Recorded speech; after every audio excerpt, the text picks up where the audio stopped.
Hi guys, Chess Learning for Life here, back with another video. Today I'll be taking you through my last game of the tournament, which is actually round 7, because last week I got a week off because my opponent wasn't here to play, and therefore I got a week off and I won by default. But the bad thing is that because I won by default, my tie break was bad, and not because I won by default, but because it still counts towards the tie break. But he wasn't here to play last game, so my tie break was kind of bad, and I ended up with fifth, ending with 5 points and just one tiebreak point away from being third. So let's get right into the game. This game I was playing a FIDE master rated about 1900, close to 1900.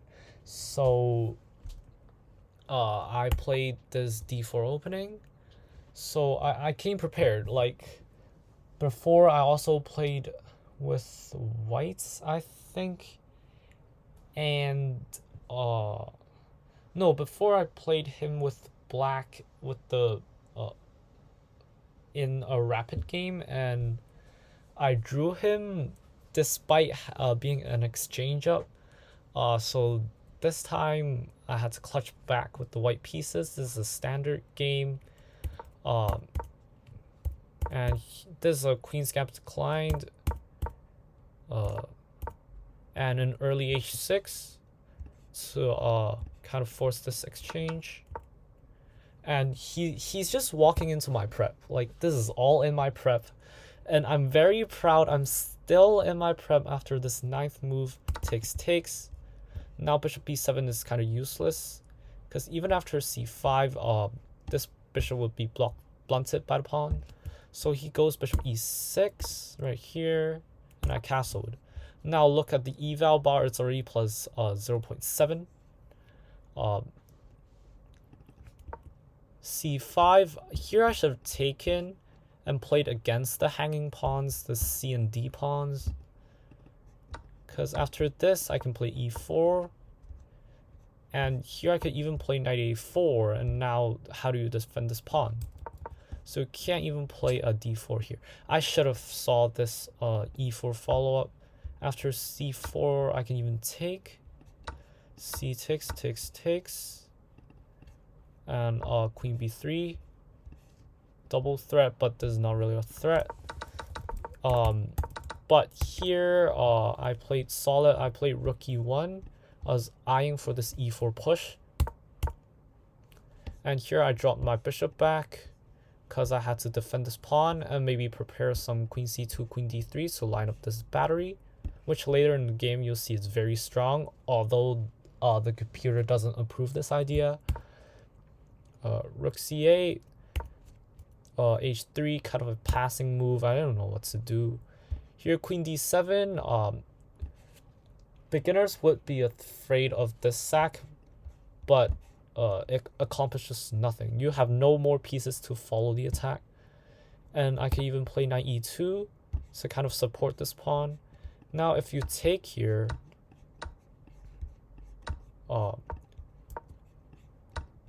you'll help me trade pieces, and you have an isolated queen's pawn, which is a weakness in the endgame, and your bishop is also blocked by your isolated queen's pawn.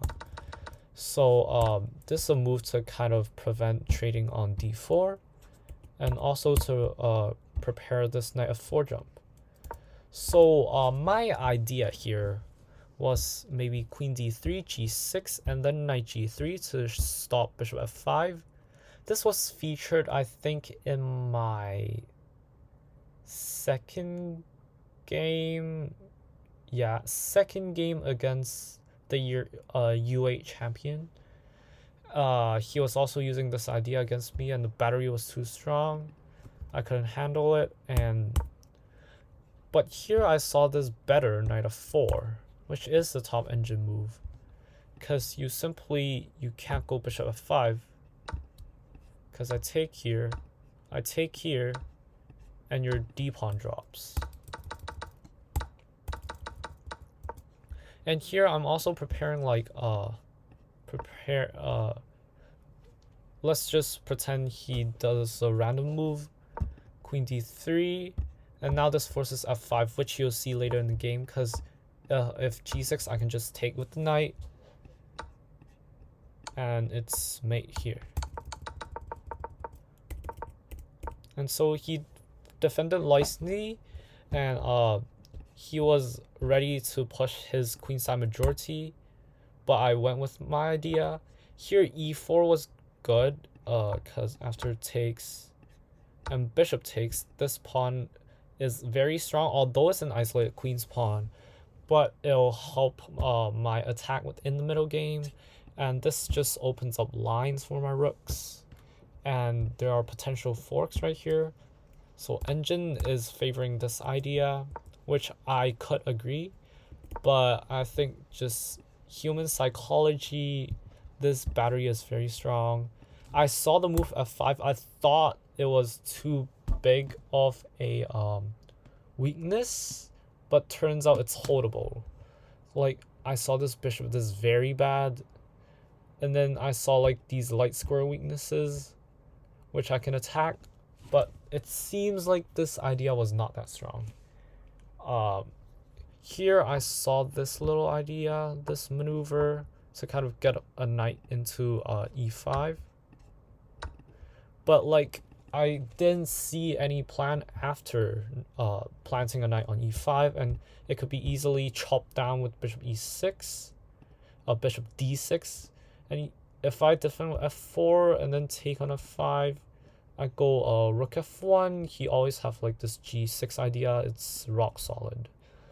And I can never play e4 again. You saw, I missed my chance, and now I could never play e4 no more.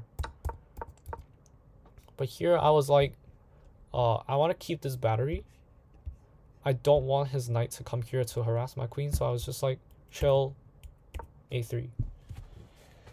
And here I kind of missed his next move, and it's pretty strong, it's just bishop d6. And I was like, yeah, I thought I had an attack going, but now it looks like it's just gonna be a draw. My idea is if he takes, then I get this very nice outpost on e5 with my knight. And if he takes my knight, then I take back, undoubling my pawns, and I get a pass pawn, and game goes on after there. I get a central pass pawn, he has a queenside majority, and I was like, it should be favoring me. So for this plan to work, I'll let you visualize it. Like, just pretend I did a random move, and then he did a random move for me to plant my knight here. There was just wait, no, like, pretend he moves his queen away somewhere like d6. My d4 pawn hangs. Like I was trying to prove my point that my d4 pawn hangs. So what I did, I moved my rook to defend my pawn. My rook was doing nothing in this blocked semi-open c file. So I just moved it and gave it a use. And queen f7, he wasn't really rushed into taking my knight. And now I played a very deep idea, which is king h1. What does king h1 accomplish? So my idea is I want to play g4, and I want to undermine his f5 pawn so I could activate my battery. But after g4, if he just casually defends like g6, pretend my king is still on g1, g4, and then after takes, my king would be under fire. But after king h1, g4, just pretend g6 and then takes. Look, I open up the g file for my rook. So this was my idea. Engine still doesn't approve it. And I wasn't rushing moving my rook here. You saw I wasn't rushing with rook g1. Because if I went rook g1 too early, he might just chop my knight. And I still wanted a rook on this file, so I went g4 first.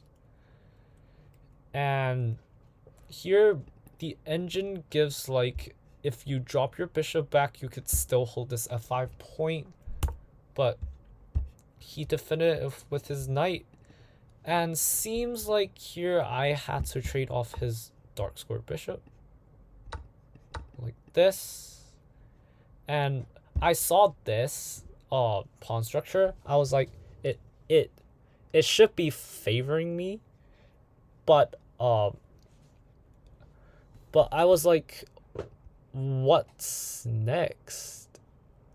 Like maybe rook g1's next, and just keeping this knight here is better, is what the engine says. But I just chopped his light square bishop. And I was like, let's fight on the light square complex where he's fighting with one less piece. So after takes, rook g1. So basically after takes, rook g, I could play rook g1 because there's no more bishop takes f4, which would potentially open up this e file. Here there was f takes g4. I was calculating like queen f7, rook takes g4, but his king just runs and computer likes his position after like knight e5, takes, even rook takes f2.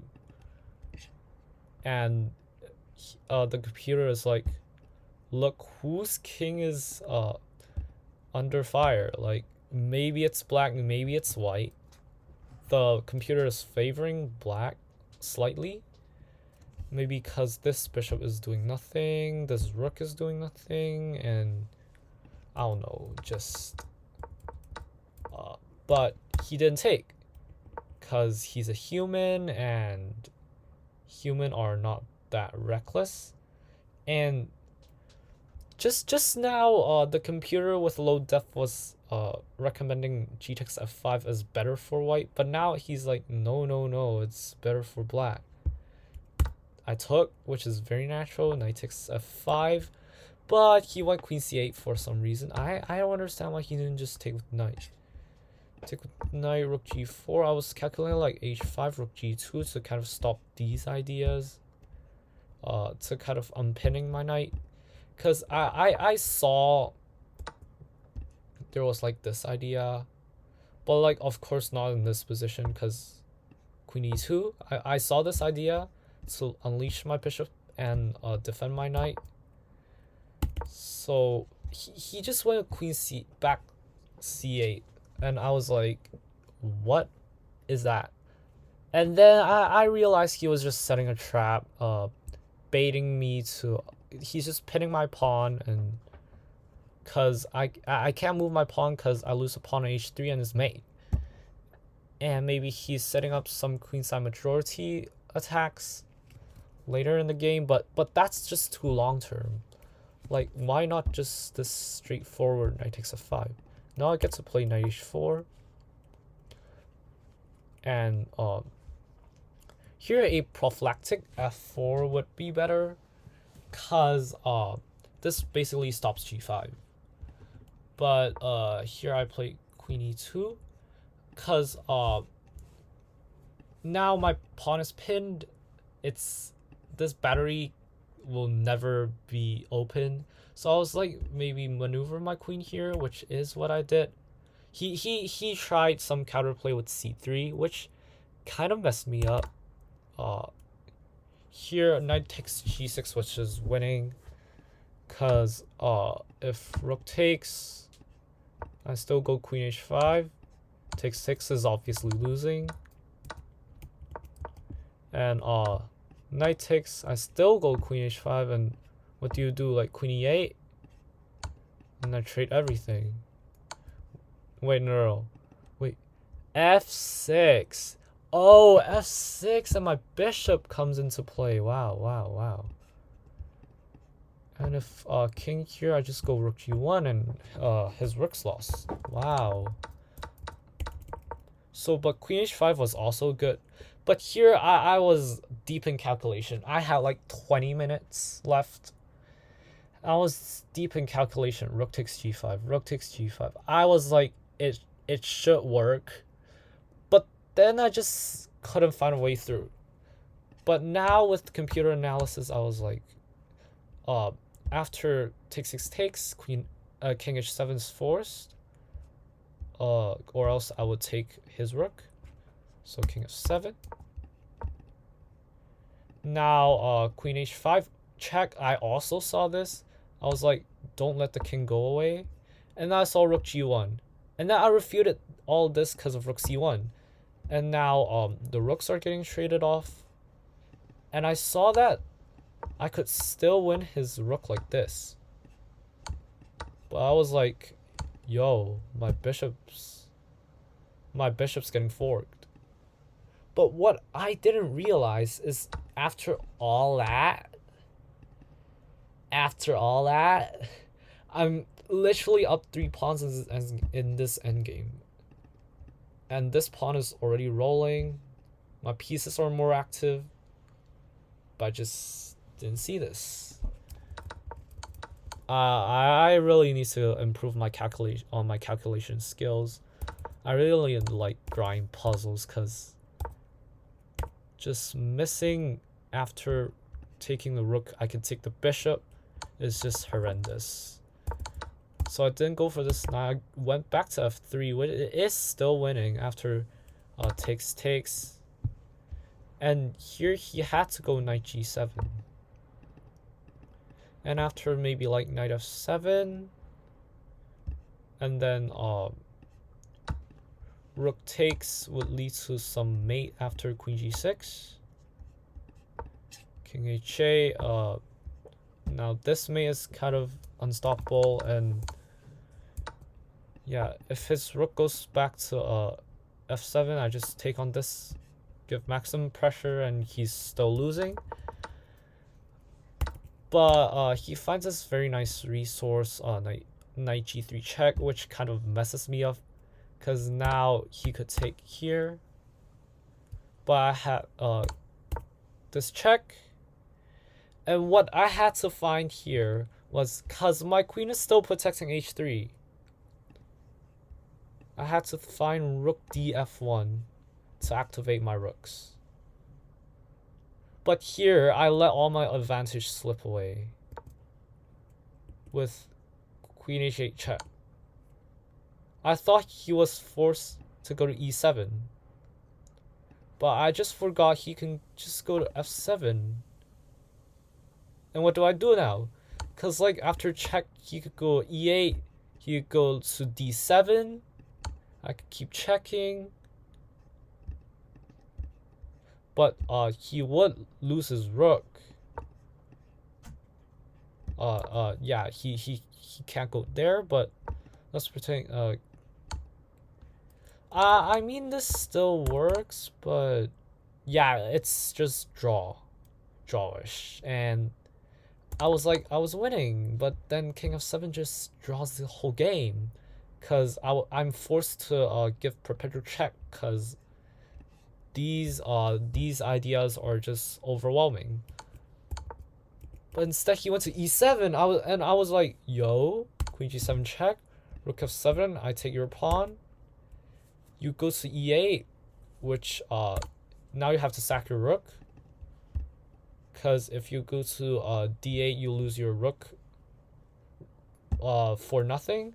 So you have to sack it, sack the exchange.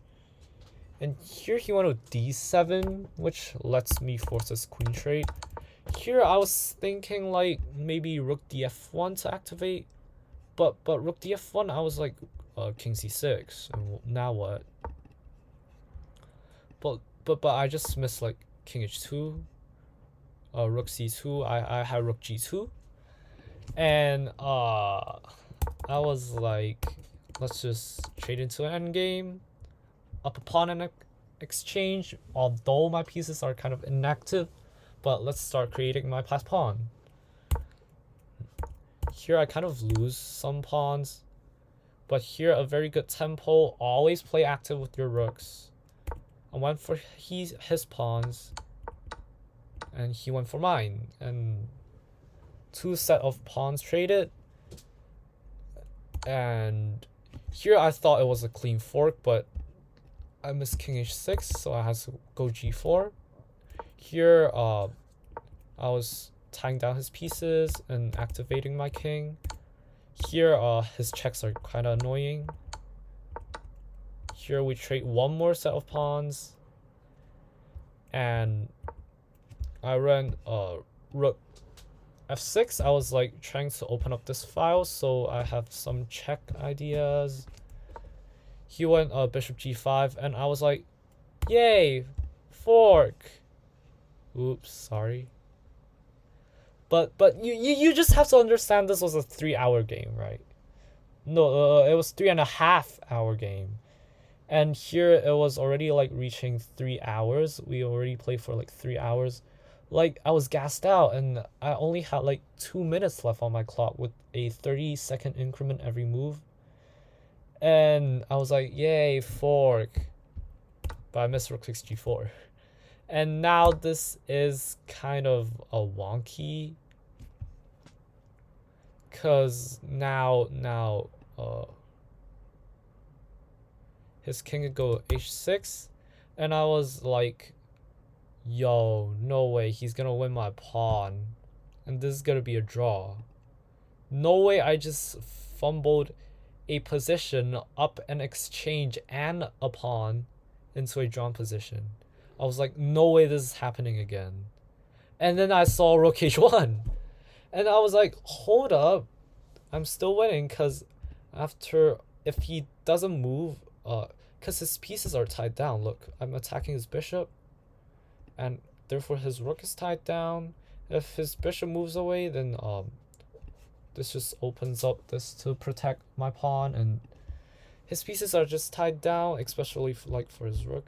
He could go for some check ideas, which would confuse me, because I was low on time,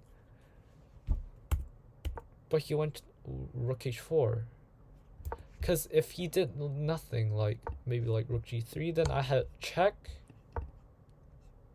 And then I had like rook b1 to activate my pieces, because now my pawn is not attacked.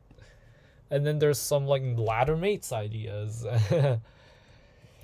And so he was like, he wasn't really calculating. He was just playing instantly, kind of instantly. He still has 7 minutes on his clock, but maybe he was trying to put the time pressure on me, and he was like pretty confident. But after rook takes, bishop takes, which is forced to open up, back up this defend of my pawn, because if my pawn is gone, bishop versus rook, it's a theoretical draw, although I could play for some tricks, but it is a theoretical draw. But here I was like, screw it. He has bishop g5 and king takes h5. I was like, screw it, let's just bring my king, let's see if I can mate him. And then king f5, and I was like, yo, I just won, because he can't do anything. If he goes to h6, I check him back. And then I go to a8, or even a1. And then I can just win his bishop like this. So he can't move his king. So if he moves his bishop like somewhere, then I could just go to the file that the bishop is on, attack this and threaten this, and there's no way that the bishop can stop mate. And while I was like, yo, after king f5, he tried king h4, checked him back in, went to a1. A8 was also winning, but after king h6, check, he had king g7. Now this loses, so I had to like check him back, and in the end I still have to go a1, the longer side, because if he goes to a4, now check, he doesn't attack my rook, and I could take his bishop. And after bishop h4, rook h1, I smiled and he resigned. And I successfully beat a FIDE master. It's really a big accomplishment for me, for my chess journey, and it was a really nice game to share to you guys. I hope you guys enjoyed it. Stay tuned for more of my chess content, and follow my chess journey, subscribe and like, and I'll see you all next time. Bye.